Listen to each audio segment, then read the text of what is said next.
ازيكم اعزائي المتابعين. النهارده انا قررت ان انا اجرب التخييم لاكتر من يوم في المانيا، في منطقه اسمها فولكان ايفل. فولكان ايفل دي كمان حتى باينه من الاسم ان هي كان منطقه بركانيه من الاف السنين، والفولكان او البركان خلاص ما اصبحش اكتيف، وقررت ان انا اخيم هناك في المنطقه دي. طبعا الطبيعه ساحره حرفيا، والجو تلج دلوقتي حاليا، الله اعلم بكره الصبح هيبقى شكله ايه. فانا دلوقتي عايز اوريكم المنطقه اللي انا اخترتها.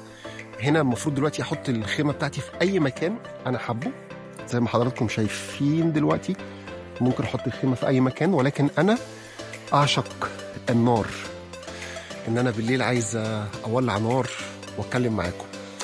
المهم دلوقتي تعالوا نشوف ازاي بقى هعمل الخيمه، ازاي افتح الخيمه، وازاي ارتب حاجتي. ده المكان اللي انا اخترته عشان احط فيه الخيمه. نقلع الشنطه الاول.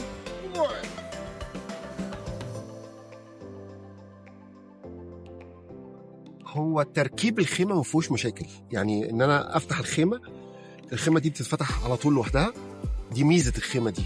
انما شايفين فتحت ازاي؟ بصوا. انما الخيمه القديمه بتاعتي اللي هي الزرقاء كانت سيئه للغايه، فعلشان كده انا جبت الخيمه الجديده دي. ونشوف بقى حد فينا هتمنع الدنيا لو شتت ولا حاجه، تمنع المطر ولا لا، هنشوف. بصوا التركيب بتاعها سهل جدا، مفيش اي مشاكل. شايفين؟ ادي الخيمه. انا هحط الباب اتجاه النار كده، احط كده، اعمل كده. عمليه فتح الخيمه ما فيهاش مشاكل، المشكله في تطبيق الخيمه، وده قدامنا كام يوم عبال ما نطبقها تاني. بصوا بقى حضرات، دلوقتي الخيمه عشان تتعمل فيها اوتاد حديد. شايفين الوتد الحديد ده حوالي 6 أوتاد.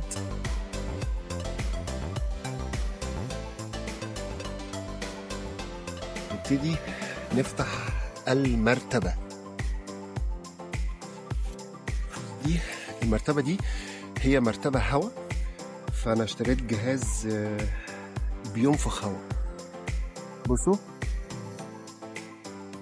الجميل في الجهاز ده ان هو فيه لأكتر من غرض. يعني انت دلوقتي لو عندك عجلة ممكن تحط القطعة دي وتحطها في العجلة تنفخها.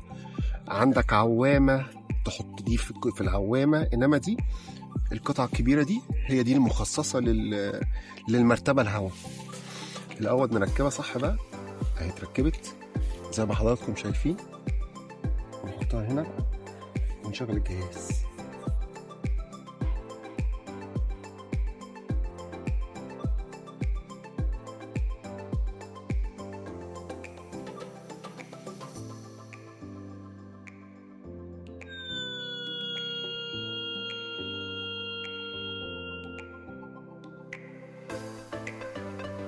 بصوا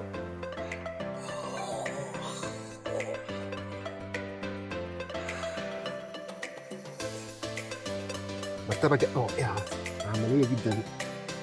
تعالوا بقى نحطها جوه.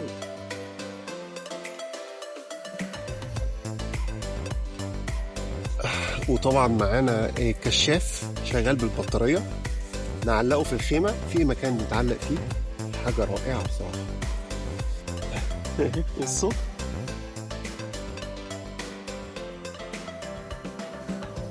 بصوا منظر جامد. دلوقتي اوريكم ايه هي الحاجات اللي لازم تاخدوها معاكم لما تيجي تعمل كامب او تخيم في الطبيعة. تمام؟ بصوا حضرات،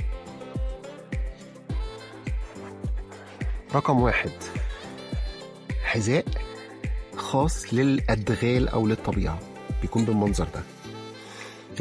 ما ينفعش طبعا تمشي في الأدغال او في الغابة بكوتشي او حاجه زي كده، او جزمه عاديه ما ينفعش. خلاص. زمزميه ميه، والجميل فيها بقى ان فيها زي حله صغيره تشرب بقى فيها كوبايه شاي، تسخن فيها الاكل، تعمل فيها اللي انت عايزه. وادي الزمزميه بيخشوا جوه بعض كده، شايفين؟ عمليه خالص. طبعا فوطه، ادوات الدش، ومعايا هنا طبعا صديقنا الغاز عشان نقدر نعمل فيه كوبايه شاي ولا حاجه يولع نار. وادي علبه غاز اضافيه، وطبعا الموزيك بوكس بتاعنا عشان نسمع شويه موسيقى. طبعا بلطه عشان نكسر بيها خشب، وسكينه علشان نقطع بيها الحاجه بقى، لو حبينا نقطع جبن، نقطع اي حاجه، يبقى معانا الحاجه بتاعتنا. طبعا قميص تقيل، الكاب، المنامه، لازم يكون معاك جاكيت اللي هو الخفيف دوت عشان لو الدنيا شتت عليك. طبعا معانا صديقنا الجميل الفول، وعلبة تونة، وعلبة سردين، وفازلين. لازم تجيب معاك فازلين. ليه الفازلين؟ الفازلين هتستخدمه طبيا، يعني لما بتمشي في الساعة كتير بيحصل لك الجلد بتاعك بيقشر وبينشف، فانت محتاج تحط عليه فازلين. لو حصل لك تسلخات بسبب المشي تحط فازلين. زائد الفازلين لما بتدهن خشب بيه يولع اكتر وبيبقى ضد الهواء، فالكلام ده هنشوفه مع الوقت. انا بس حبيت اوريكم النهارده ايه الحاجات، ازاي عملنا الخيمه بتاعتنا، ازاي ركبنا الخيمه، الحاجات الاساسيه اللي لازم تاخدها معاك. طبعا على الاقل 2-3 لتر ميه، تمام. والكامب اللي انا موجود فيه دش وفيه حمام وفيه الكلام ده كله، فمش هنعمل بقى، مش هيوجع دماغنا ان احنا نستحمى في الادغال.